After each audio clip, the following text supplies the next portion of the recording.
ભાવનગર જિલ્લામાં એક બાળક સાથે આશ્ચર્યજનક બનાવ બનવા પામ્યો છે। સિહોર તાલુકાના ચોરવડલા ગામના 5 વર્ષના બાળકના કાનમાંથી વંદાના બચ્ચાઓ નીકળતા પરિવાર હોસ્પિટલ દોડી આવ્યો હતો। 5 વર્ષના બાળકનો પરિવાર સણોસરા ગામની ખાનગી હોસ્પિટલમાં બાળકને લઈને પહોંચ્યો હતો।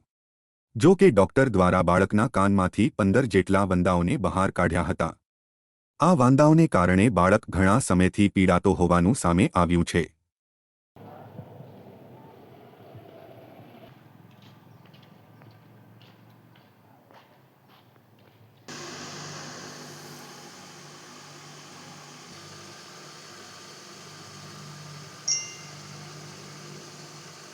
મારું નામ પરમાર રાહુલ કરમજીભાઈ છે। મારું મૂળ વતન હસ્તગીરી જાળિયા છે। હું સણોસરા ખાતે છેલ્લા 2 થી 2.5 વર્ષથી આરોગ્ય જનરલ હોસ્પિટલ તરીકે હું ફરજ બજાવું છું।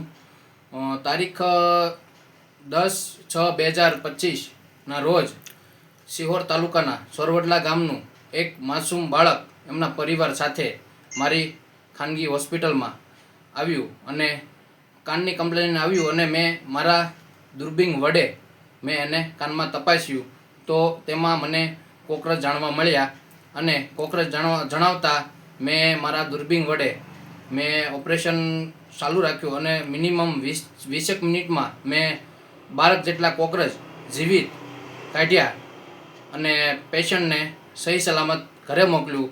અને હું એમના વાલીને એટલું કહું છું કે ઘરે ચોખ્ખાઈ રાખે, હેઠે ન સુવડાવે બાળકોને અને બને તેટલું બાળક ઉપર ધ્યાન આપે।